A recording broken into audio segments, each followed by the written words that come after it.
ఒకవైపు ఏమో ఆధ్యాత్మిక దాడి, రెండో వైపు ఏమో దళితులు క్రైస్తవ సమాజం మీద ఈ రకమైన పరిస్థితి. ఈ రెండు అసలు మన ఇంకోటి పవన్ కళ్యాణ్ ఇలాకాలో 130 ఇళ్ళు నేలమట్టం కూడా చేశారంట. 100 మంది ప్రత్యేక పోలీసు బలగాల మధ్య బుల్డోజర్లతో కూల్చివేత, అదుపులోకి స్థానిక నేతలు, మీడియాపై ఆంక్షలంట. 19 బాధితులతో ప్రతిఘటనతో వెనక్కి తగ్గిన అధికారులు, కలెక్టర్తో మాట్లాడుకోండి అని చెప్పి దారుణంగా మోసం. ఏమిటి పవన్ కళ్యాణ్ గారు ఏం చేస్తున్నట్లు? ఆయన ఇలాకాలో ఏకంగా దళితుల బహిష్కరణ, ఇంకోటి ఇళ్ళ కూల్చే ప్రయత్నం, మరోవైపు ఏమో ఈ ఆధ్యాత్మిక క్షేత్రాలు, ఈ రకం క్రైస్తవ సమాజం మీద వాళ్ళు కనీసం చెప్పొచ్చు కదా, వాళ్ళకి అసలు ఆయన మృతి అనుమానం అని చెబుతున్నారు. అదేదో స్పష్టంగా వాళ్ళని సంతృప్తిపరిచే రీతిలో విచారణ జరిపించి వాళ్ళకి ఏం కావాలో అడగొచ్చు కదా. ఎందుకు ఇంత వ్యవహారంగా నడుపుతున్నారు? సార్, ఏదైతే హిందూ ధార్మిక గ్రంథాలు, మత గ్రంథాల ప్రకారం, పురాణాల ప్రకారం మత్స్యావతారం తర్వాత కూర్మావతారం సార్. శ్రీ మహావిష్ణువు ఎత్తినటువంటి 2వ అవతారమే కూర్మావతారం. ఆ కూర్మావతారానికి సంబంధించిన మహావిష్ణు ఆలయమే శ్రీకూర్మం. ఆ శ్రీకూర్మంలో నక్షత్ర తాబేళ్లు అనే వాటిని సాక్షాత్తు మహావిష్ణువుకు ప్రతిరూపంగా చూస్తారు సార్.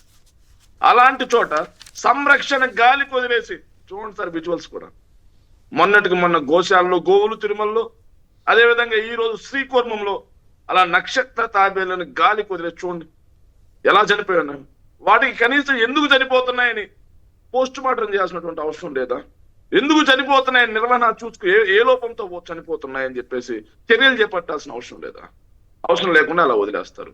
సాక్షి పేపర్ రాస్తే ఛాలెంజ్, తమ్ముందా రండి మేము వస్తామంటారు. అదే భువన కరుణాకర్ రెడ్డి గారు మాట్లాడితే రండి అంటారు. ఇప్పుడు శేఖర్ రెడ్డి నేను మాట్లాడిన రండి అంటారు. అక్కడికి వెళ్దాం రా అని చూస్తే తలుపులు వేసుకొని తొడలు కొట్టుకుంటారు సార్. మమ్మల్ని మాత్రం ఇంట్లో బంధిస్తారు.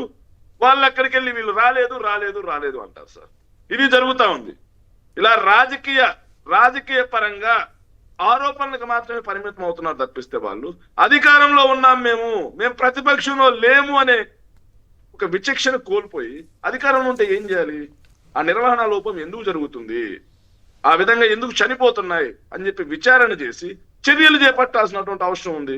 అదేవిధంగా ఆ నష్ట నివారణ చర్యలు కూడా చేపట్టాల్సినటువంటి అవసరం ఉంది. వాటిని మాత్రం గాలి వదిలేస్తారు.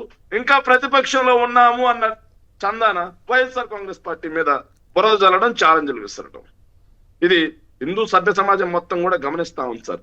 ఈ ప్రభుత్వం వచ్చిన తర్వాత హిందూ మతాచారాలు ఎలా మంట కలిసిపోతా ఉన్నాయి, హిందూ మనోభావాలు ఎలా దెబ్బతింటా ఉన్నాయి, హిందూ గుళ్ళల్లో జరుగుతున్నటువంటి అపచారాలు ఏం జరుగుతున్నాయి నేను మొత్తం చూస్తా ఉన్నాం. నేను ఎన్నో సందర్భాల్లో చెప్తాను సార్, ఏదైతే ఆస్తికులు పరిపాలన చేసినా బాగుంటుంది సార్, లేదంటే ఫక్తు నాస్తికులు పరిపాలన చేసినా బాగుంటుంది సార్.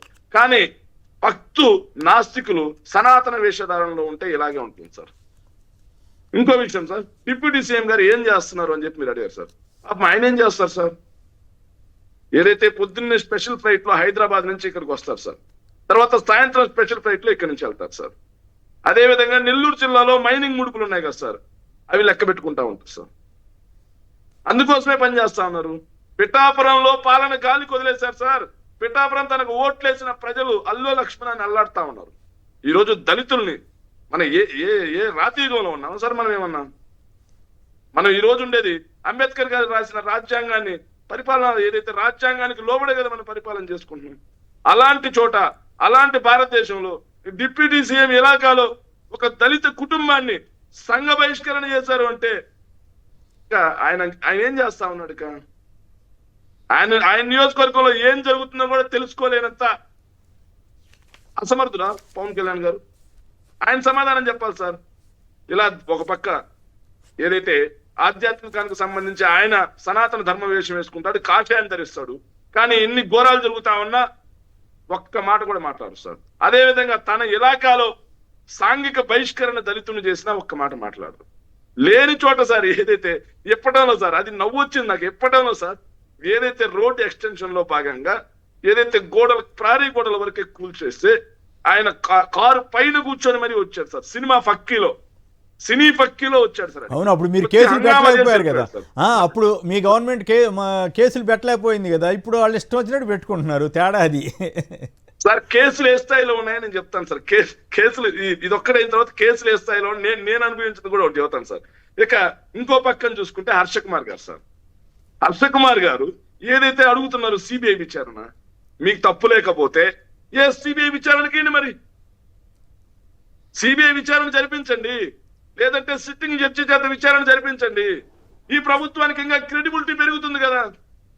రాజశేఖర్ రెడ్డి గారు ఆ టైంలో మీరు కోరుకుంటున్నారు కదా, సిబిఐ విచారణ చేయిస్తున్నాను, బేషరతుగా చేయిస్తున్నాను చెప్పి దమ్మున్న మగాళ్ళు ఒప్పుకునేవాడు. మీరు ఒప్పుకోండి, తప్పేంటి? సిబిఐ విచారణ చేయించండి. అలా కాకుండా కొవ్వొత్తులు ర్యాలీ చేయకూడదంట. అదే కాకుండా మాట్లాడితే హర్ష కుమార్ గారిని ఎంతటి హేయంగా తీసుకెళ్లి అరెస్ట్ చేశారు చూసాం సార్. మనం అందరం ఎంతటి దారుణంగా దుర్మార్గంగా తీసుకెళ్లి అరెస్ట్ చేశారు కూడా మనం చూసాం. ఇంకో పక్క సార్, మీరు కేసులు అనే మాటకి వచ్చారు సార్. కేసులు ఏ స్థాయిలో ఉన్నాయంట సార్. నేను ఏడాది తర్వాత మా సొంతూరు వెళ్ళాను సార్, ఉదయగిరి. నిన్న మా ఊర్లో జాతర ఉంటే మా పిల్లలు ఏదో డీజే పెట్టుకొని జగన్ గారి పాట పెట్టారని చెప్పి పోలీసు యంత్రాంగం మొత్తం వచ్చింది సార్ అక్కడికి. నేను సాక్ష్యం, పోలీసు యంత్రాంగం మొత్తం వచ్చింది sir. No no no no మీరు పెట్టండి. డీజే పర్మిషన్ ఉంది మాకు, డీజే పర్మిషన్ తెచ్చుకున్నాం, డీజే పర్మిషన్ తెచ్చుకున్నాం. మేము జగన్మోహన్ రెడ్డి గారు మా అభిమాన నాయకుడు కాబట్టి మేము పాట పెట్టుకున్నామంటే నో నో నో నో పెట్టుకోవడానికి లేదు. ఎమ్మెల్యే గారి ఆఫీస్ నుంచి మాకు ఫోన్లు వస్తున్నాయి, ఎమ్మెల్యే గారి ఆఫీస్ నుంచి మాకు ఫోన్లు వస్తున్నాయి, మీరు పెట్టడానికి లేదు అని అప్పటికప్పుడు డీజేని వెనక్కి పంపించి ఆర్గనైజర్స్ ఉన్నటువంటి పిల్లల్ని స్టేషన్ పిలిపించారు. ఎంత దుర్మార్గంగా! అయ్యా మీరు సూపర్ 6 హామీలు ఇచ్చారు, అయ్యా మీరు సూపర్ 7లు ఇచ్చారు, వాటికి తోడు 143 ఇచ్చారు. ఏడాది అయిపోయింది పాలన. ప్రజలు ఏదైతే మీరు ఇచ్చిన హామీలు నమ్ముకొని ఓట్లేసిన ప్రజలు అల్లో లక్ష్మణ అంటున్నారు, వాటి వైపు మీరు చూడండి అయ్యా అంటే వాటి గురించి మాట్లాడరు. కానీ ఎక్కడా జగన్మోహన్ రెడ్డి గారి పేరు వినిపించకూడదు, ఎక్కడా జగన్మోహన్ రెడ్డి గారి ఫోటో కనిపించకూడదు, ఎక్కడా జగన్మోహన్ రెడ్డి గారి పాట వినిపించకూడదు. పేరు వినిపిస్తే కేసు పెడతాం, పాట వినిపిస్తే కేసు పెడతాం, ఫోటో కనిపిస్తే కేసు పెడతాం. ఇది జరుగుతా ఉంది సార్. Okay right.